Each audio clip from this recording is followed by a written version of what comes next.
Judge Samaria Holloway, a woman of unwavering justice, and Bishop Kordell Briscoe, a pastor whose voice could move mountains. Together, they were a symbol of power, faith, and love, a divine union that seemed unshakable. Their wedding was a spectacle of grace, a televised celebration of righteousness and devotion. But behind the sacred vows and the perfect smiles lurked a secret so damning, so unforgivable, that it would turn their blessed union into a night of blood and betrayal. How does love, pure, God-fearing, and ordained, descend into darkness? How does trust erode so violently that one is left gasping for breath, and the other is left praying for forgiveness that will never come? Before we unravel this harrowing tale of deception, rage, and a love story that ended in tragedy, make sure you subscribe and stay with us. Because this is not just a story of a man and a woman. This is a story of power, sin, and the horrifying price of secrets. Judge Samaria Holloway was the kind of woman people admired, poised, brilliant, and relentless in her pursuit of justice. At just 36, she had already shattered barriers in Atlanta's legal world, becoming one of the youngest black women to sit on the bench.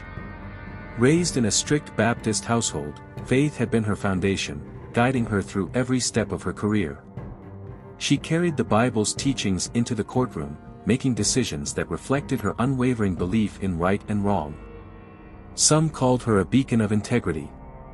Others, particularly those who found themselves on the wrong side of her rulings, called her rigid, even merciless.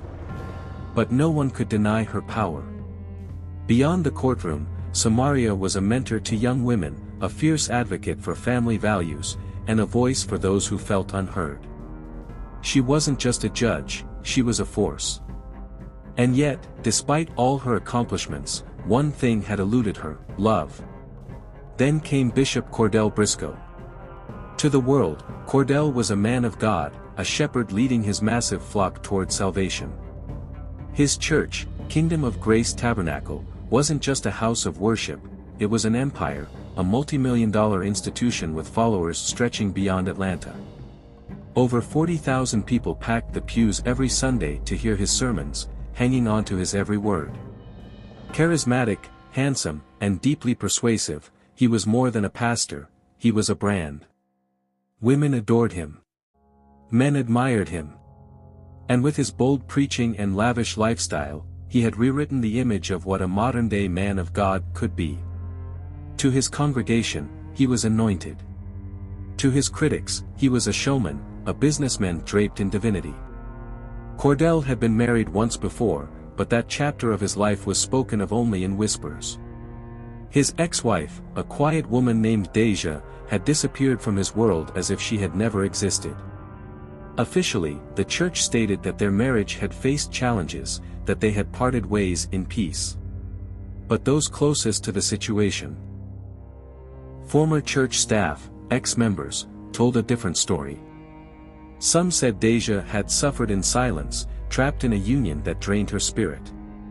Others claimed she had discovered something about Kordell that made staying impossible.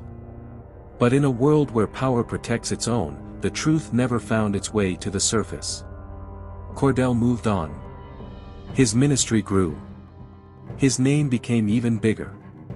And then, he met Samaria. It was at a high-profile charity gala, an event packed with Atlanta's elite, where faith, money, and influence collided. Samaria had been invited as an honoree, recognized for her work with at-risk youth. Kordell had been a featured speaker, delivering a moving sermon about redemption and grace. When their paths crossed that night, it was as if fate had aligned itself just for them. To Kordell, Samaria was unlike any woman he had ever known. She had power, not the kind that came from a pulpit, but the kind that commanded a room without needing to raise her voice. She was elegant, intelligent, and respected in a way that even he, with all his influence, found intriguing. To Samaria, Kordell was the embodiment of everything she had prayed for, a strong, God-fearing black man who understood her purpose, her ambition, and her faith. He spoke with conviction, made her feel seen, made her believe that love, true love, could exist without compromise.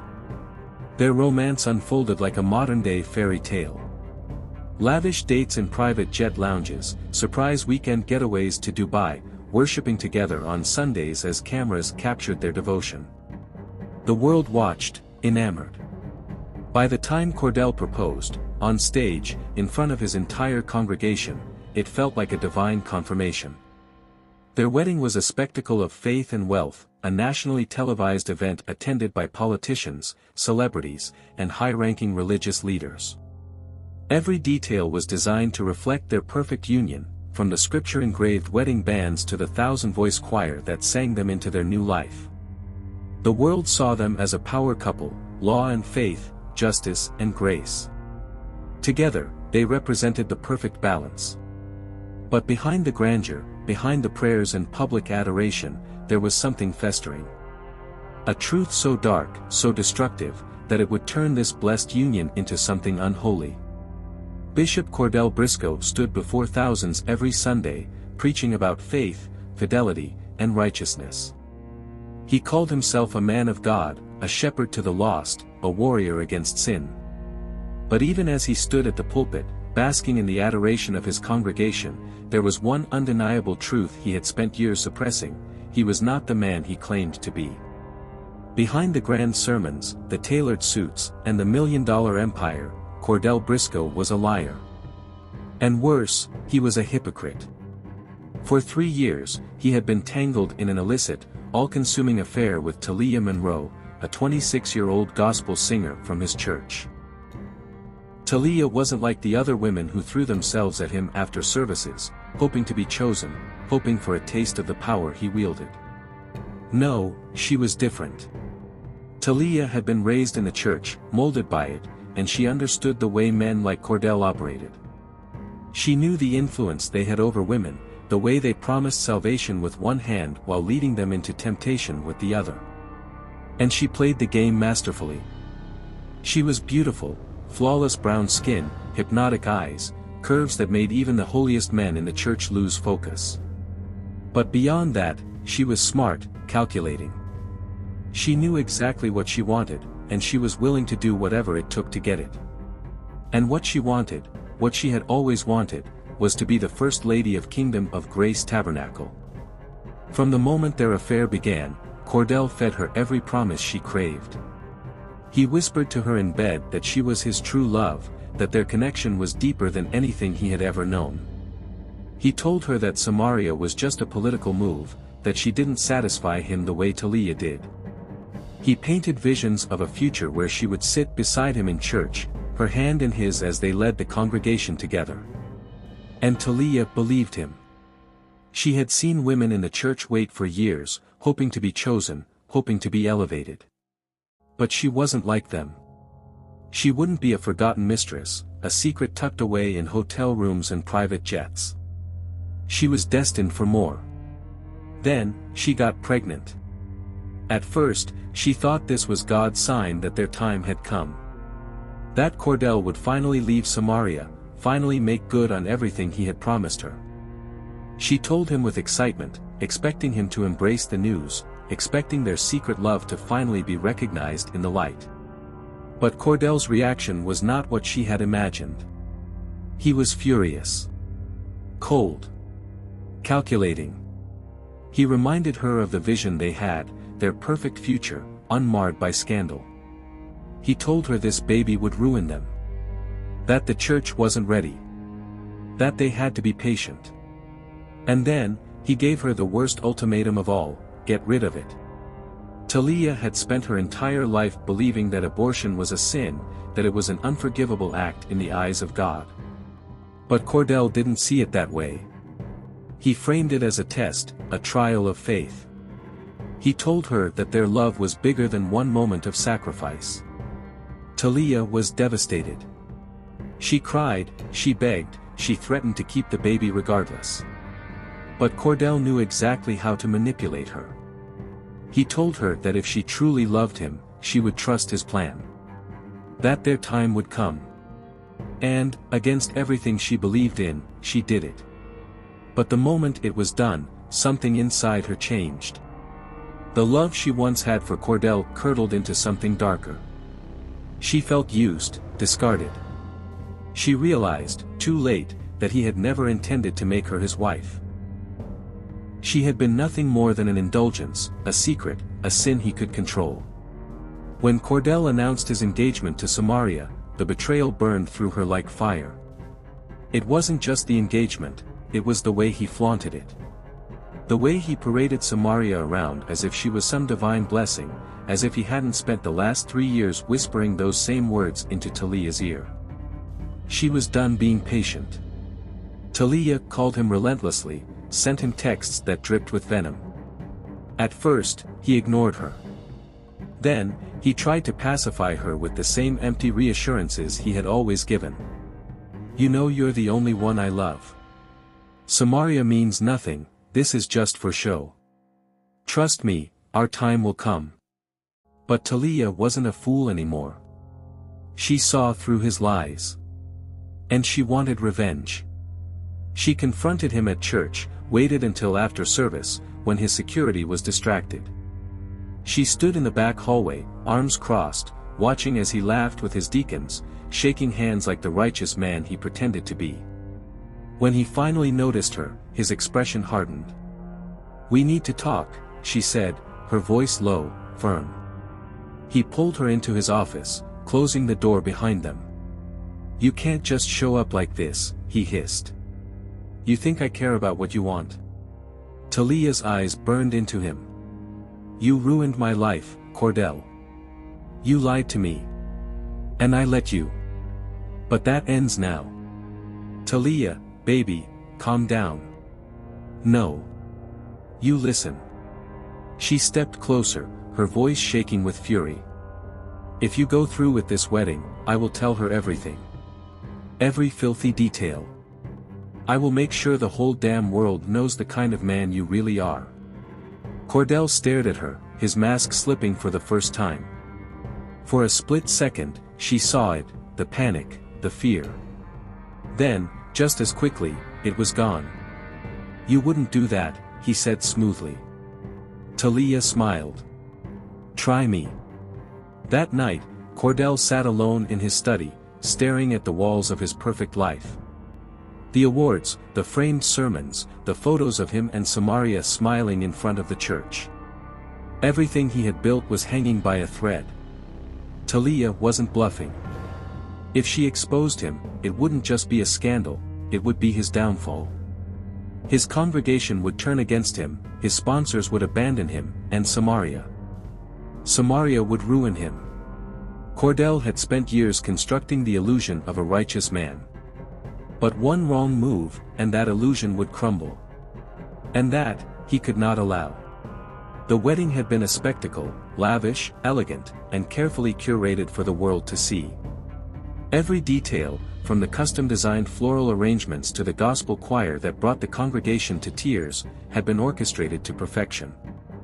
The world had witnessed what seemed like the divine union of two powerful forces, Judge Samaria Holloway and Bishop Kordell Briscoe, Atlanta's golden couple.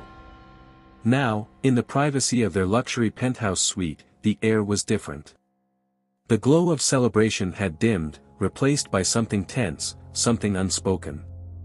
Samaria stood by the floor-to-ceiling windows, staring out at the twinkling city skyline, a glass of champagne in her hand.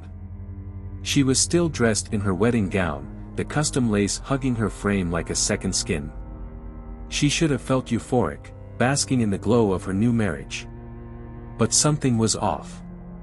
She had been watching Kordell all night. His smile had been wide, his hands steady, but there had been an unease lurking beneath it, an edge he couldn't quite conceal. The way his jaw tensed, the way his eyes darted around as if searching for something unseen.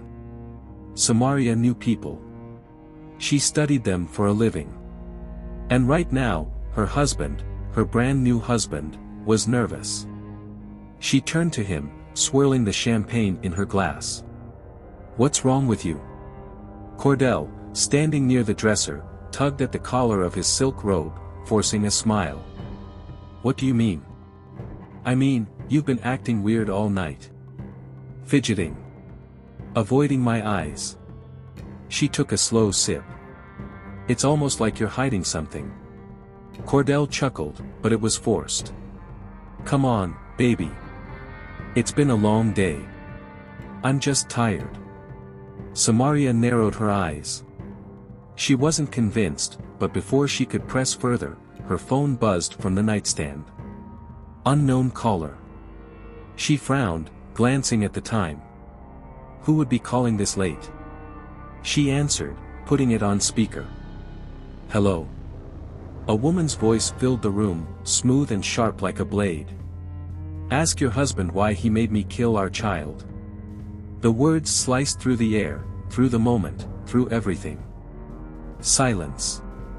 Samaria's fingers tightened around the phone, her heart beat a slow, pounding drum in her ears. Kordell went still. His face drained of color. The woman continued, her voice dripping with scorn. Ask him about the years of deception. The late-night meetings. The empty promises. Ask him how he lay in bed with me, swearing I was the love of his life, while planning a goddamn wedding with you. Samaria didn't move. Couldn't move. The glass in her hand trembled, the bubbles in the champagne swirling violently, mirroring the storm brewing inside her. He told me I was going to be his first lady. He told me you were just a political move. But the second I got pregnant, he changed. He begged me to get rid of it. Told me I had to. And like a fool, I listened. Talia. The name hit Samaria like a brick. She had heard the whispers before. Women in the church, passing rumors in hushed tones. The gospel singer. The one always lingering a little too close, staring a little too long. Samaria had dismissed it. Assumed it was nothing. But now, she knew better. The line went dead. The silence that followed was suffocating. Slowly, deliberately, Samaria set her glass down on the nightstand. Then she turned to Kordell, her expression unreadable. Tell me she's lying. Kordell opened his mouth, but no words came. His lips moved, forming excuses, but nothing left his throat. Samaria took a slow step forward. Say it. Kordell swallowed hard. Baby, it's not. Don't you dare call me that. Her voice was eerily calm. Don't you dare insult me like that. Kordell ran a hand over his head, desperation creeping into his features. Listen to me. You liar. You fraud. Samaria's voice was a weapon now, sharp and lethal. Her body vibrated with fury. She turned abruptly, snatching her purse from the chair. Her mind was spinning, her chest tight, her skin burning with rage and humiliation. If she left, it was over. Kordell saw the decision in her movements, saw the way she was about to walk out of that door and never look back. And in that moment, fear gripped him. He lunged, slamming his palm against the door before she could pull it open. Samaria, please. His voice was frantic. We can fix this. Samaria's nostrils flared. Fix it? She laughed, a sharp, bitter sound. You think this is something you fix? Listen to me, baby. She shoved him. Hard. He stumbled back. Do not call me that. She screamed. Kordell grabbed her wrists. Just calm down. Don't you touch me. She yanked away, swinging her purse, hitting him square in the chest. He flinched, but didn't move. You have no idea what you've done, she seethed. No idea who you just played with. Kordell reached for her again, and she slapped him. The sharp crack of her palm against his face echoed through the suite. For a moment, everything was still. Then, slowly, Kordell turned his head back toward her, his jaw clenched, his eyes darkening. The rage between them was electric, suffocating. I loved you, Samaria whispered, her voice trembling. I respected you. And you humiliated me. Kordell exhaled heavily. You don't understand. Understand? She shook her head, her breathing ragged. I understand perfectly now. She reached for the door again, but this time, he blocked it with his body. "You can't leave." Samaria lifted her chin. "Move." He didn't. She took a step forward, staring him down. "You're afraid, aren't you?" Her lips curled into something that wasn't quite a smile. "Afraid that if I walk out of here, everything comes crashing down." Kordell's hands balled into fists. "I can't let you ruin everything we built." She tilted her head. "We?" A cruel chuckle escaped her lips. "There is no we anymore, Kordell." Then, with every ounce of strength she had, Samaria shoved him aside and yanked the door open. She walked out without looking back. The room was silent now, except for the heavy, ragged breathing that filled the air. Kordell stumbled back, staring at Samaria's lifeless body sprawled across the pristine marble floor. Her once radiant wedding dress was wrinkled and askew, the lace torn in places from their struggle. Her eyes, those sharp, intelligent eyes that had commanded a courtroom, that had seen through the lies of the most cunning criminals, were now vacant, frozen in a final expression of terror. His hands trembled as he looked down at them. The same hands that had baptized hundreds, that had anointed foreheads with oil, that had held the Bible and preached the Word of God, had just taken a life. His wife's life. The weight of what he had done hit him all at once. His legs buckled, and he collapsed onto the edge of the bed, staring at her. This wasn't supposed to happen. He had only wanted to stop her from leaving. To make her listen. To explain. But the rage had taken over. The desperation. The fear. And now she was gone. Kordell's chest heaved. He ran a shaking hand over his head, his pulse hammering so violently he thought his heart might explode. He looked around the room, at the overturned lamp, the shattered glass on the nightstand, the chaos that surrounded him. His wedding night. A night that was supposed to be sacred. A night that was supposed to mark the beginning of a new life. Instead, it had become a nightmare. For a long time, he just sat there, his mind spiraling, trying to make sense of the senseless. The weight of his actions pressed down on him, suffocating. He reached for the Bible on the dresser, flipping through the pages frantically, looking for something, anything, that could make this make sense. "The Lord is my shepherd, I shall not want." His voice was hoarse, barely a whisper. "Though I walk through the valley of the shadow of death, I will fear no evil." His eyes flickered back to Samaria. But there was evil in this room. And it was him. Kordell pressed his palms together, rocking slightly, the scripture spilling from his lips faster now, desperate, pleading. He needed God to speak to him. Needed a sign. Because if this was God's will, then surely, there had to be a way out. Hours passed. At some point, the city outside the window began to stir. Car horns blared in the distance, the faint hum of morning creeping in. Kordell knew he had to move. He couldn't sit here, waiting for the inevitable knock on the door. This couldn't be how his story ended. His phone sat on the nightstand, buzzing with unread messages, congratulatory texts from church members, friends, politicians, all celebrating what they believed was the happiest night of his life. The irony made his stomach turn. He swallowed hard, picked up the phone, and scrolled through his contacts. His hands were steady now. He knew what needed to be done. He pressed the call button. It rang once. Twice. A groggy voice answered. "Bishop?" Kordell closed his eyes, inhaling sharply before speaking. "We need to fix this." The morning Atlanta woke up to the news of Samaria Holloway's sudden death, the city stood still. A beloved judge. A woman of power and principle. Gone. At first, the official statement from Kingdom of Grace Tabernacle was vague, an unexpected tragedy, a call for prayers, a grieving husband in need of privacy. But whispers spread fast. The circumstances didn't add up. Then came the leaks. A police source hinted at inconsistencies in Kordell's statement. A hotel employee mentioned muffled screams. A reporter dug into his past, resurfacing old rumors about his first wife's quiet departure. Social media erupted. His congregation was at war. Some clung to their faith in their bishop, convinced he was the victim of a smear campaign. Others saw the writing on the wall: this wasn't persecution. This was a reckoning. And then, the voicemail. Samaria's sister, Jolene, hadn't noticed it at first.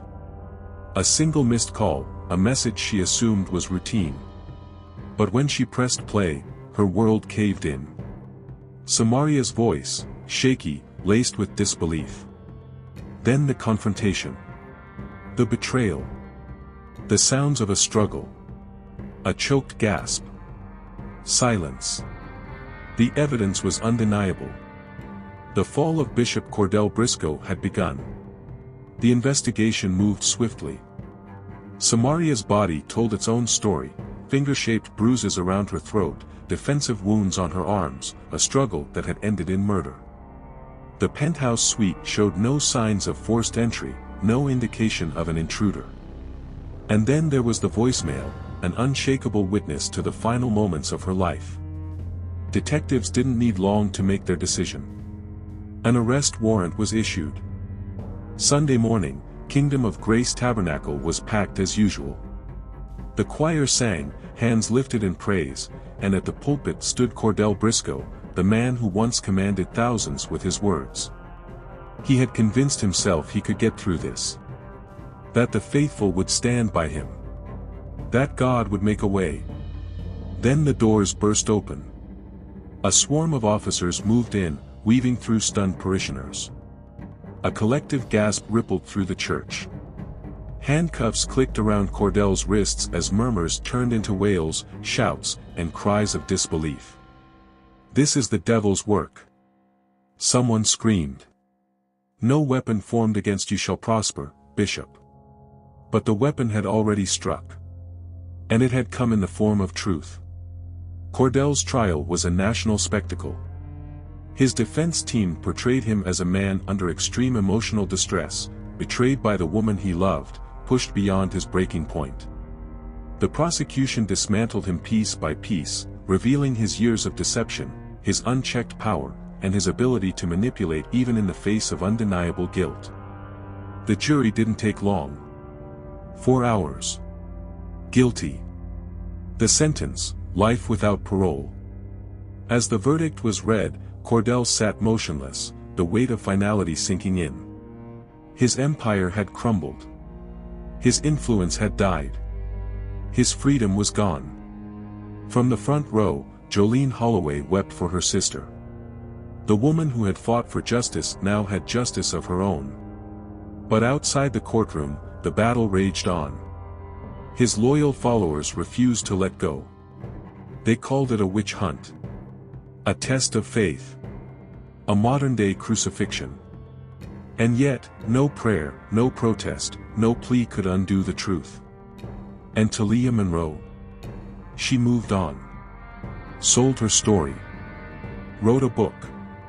Became more famous than she ever would have been as a gospel singer. The man of God had fallen. And the world never forgot. Bishop Kordell Briscoe built his life on the illusion of righteousness, but beneath the surface, he was a man consumed by lies. Samaria Holloway, a woman who had spent her life fighting for justice, never saw it coming, not in time to save herself. One secret unraveled everything. One moment of desperation turned a marriage into a murder scene. Could this tragedy have been avoided if Kordell had simply told the truth? If he had chosen honesty over manipulation, confession over concealment? Or was the outcome inevitable, a man so intoxicated by power that he saw no way out but through destruction? When faith and authority fall into the wrong hands, they no longer serve salvation. They become instruments of control, silencing those who dare to stand in the way. What do you think? Could anything have saved Samaria from the man she trusted? If this story left you shaken, Don't forget to like this video and subscribe for more cases that expose the darkest corners of love, lies, and betrayal.